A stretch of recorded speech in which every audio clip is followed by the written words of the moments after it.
कि कौन किसको कब कैसे। अगर बीजेपी ऐसे छोटी छोटी गलतियां करते रहेंगे हमेशा तो आने वाला समय में बीजेपी को बहुत ज्यादा नुकसान। पवन सिंह भोजपुरी के सुपरस्टार जिनको गाना और सिनेमा अनमोल है, जो कई देशों में सुना जाता है, आजकल बहुत ज्यादा सुर्खियों में थे कि बीजेपी इनको टिकट देगा, लेकिन यह पता नहीं था कि कहां से टिकट मिलेगा इनको। लेकिन टिकट भी मिला तो कलकत्ता के आसनसोल, जहां से विपक्ष में शत्रुघ्न सिन्हा खड़ा हुए हैं। पवन सिंह खुशी भी मनाए कि हमें टिकट दे दिए बीजेपी, लेकिन अचानक ऐसा क्या हो गया कि पवन सिंह उस टिकट पर लड़ने से इनकार कर दिए और बीजेपी को वापस टिकट कर दिए। आपको याद होगा कि जब मनीष कश्यप भाई से पवन सिंह मिले थे तो क्या बोले थे कि हम बिहार में कहीं से भी लड़ सकते हैं। तो मनीष कश्यप भाई पूछे थे कि अगर बंगाल में लड़ाया जाए तो साफ इनकार कर दिए थे कि हम बंगाल में नहीं लड़ेंगे। जब टिकट मिला पवन सिंह को आसनसोल से तो बहुत खुशी हुए, लेकिन अचानक क्या हो गया कि बाजी पलट दी। यही कारण है, ये बिहार में रहे हैं, बिहार में पले बड़े हैं, बिहार के जनता को अच्छे से पहचानते हैं, अच्छे से जानते हैं, तो इनको बिहार में टिकट देना चाहिए था ना कि कलकत्ता से। अगर बीजेपी ऐसे छोटी छोटी गलतियां करते रहेंगे हमेशा तो आने वाला समय में बीजेपी को बहुत ज्यादा नुकसान होगा। हम जानते हैं और हम मानते हैं कि बीजेपी अच्छा काम कर रहा है, लेकिन अगर गलतियों का सुधार नहीं किया तो बहुत बड़ा झटका लग सकता है। यही कारण है कि जनता कभी कभी बीजेपी से नाराज हो जाता है। अरे बिहार में आप कहीं से भी टिकट दे देते, क्या कलकत्ता में आपको संसद विधायक से परिचय नहीं है? क्या बीजेपी में कलकत्ता वाले लोग नहीं है?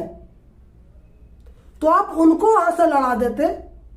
तो आप पवन सिंह के लड़ा दिए जहां इनको पहचान नहीं है अच्छे से, जहां की भाषा बोल नहीं सकते हैं, जहां की भाषा समझ नहीं सकते हैं, तो क्या बोलेंगे पवन सिंह वहां? और उनको खिलाफ उतारा गया।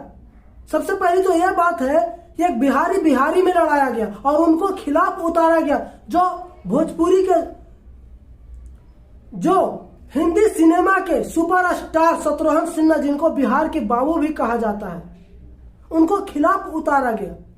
अरे बिहार में बहुत से ऐसे जगह थे, आरा से दे देते, अरवल से दे देते, खगड़िया से देते, मोतिहारी से देते, जहानाबाद दे देते। बिहार में जगह की कमी नहीं, आप कहीं से भी टिकट दे देते, वैशाली से दे देते, कहीं से भी टिकट दे देते तो आराम से लड़ सकते थे, क्योंकि बिहार की जनता इनको जानता है। बिहार के परिवार है, बिहार की जनता के परिवार है। तो एक कहावत आप सुने होंगे कि लोमड़ी और हंस में दोस्ती होता है। हंस को अपने घर बुलाता है लोमड़ी खाने के लिए, और लोमड़ी क्या कहता है कि थाली में अपने निकाल लेता है और थाली में उसको भी परोस देता है। तो हंस की बड़ा सूंड वाला मुंह होता है, तो थाली में कैसे खाएगा? वो तो लोटनी में खाने वाला है। बेचारा हंस भूखा रह जाता है। अगली बार हंस बुलाता है लोमड़ी को खाने के लिए, और हंस भी वही काम करता है, उसे भी लोटनी में खाने के लिए दे देता है लोमड़ी को।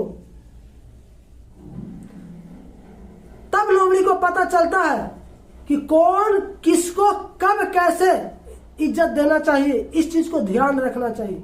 अगर जो व्यक्ति नहीं खाता है आप उसको खाने के लिए दीजिएगा, तो आप उससे अच्छा है कि खाने के लिए नहीं दीजिए। आप उसको एक तरीका अपना लिए भगाने का, एक टेक्नोलॉजी इस्तेमाल किए हैं।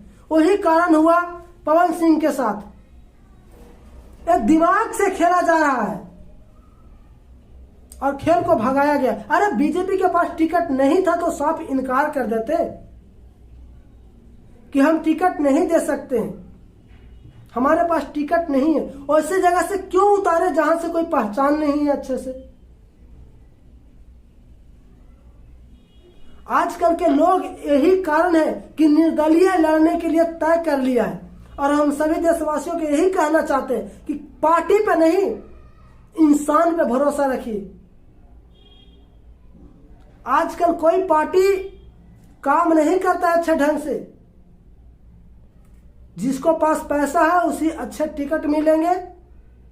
आप चाहे कितनों ही आपको पहचान हो, कोई वैल्यू नहीं मिलेगा। आपको पास पैसा हो तो वैल्यू लोग देते हैं। जनता को समझना चाहिए। और आप कमेंट बॉक्स में लिखिए और बताइए कि आखिर क्या कारण हुआ कि पवन सिंह कलकत्ता के आसनसोल से लड़ने से इनकार कर दिए और बीजेपी को टिकट वापस कर दिए। जय हिंद, जय भारत।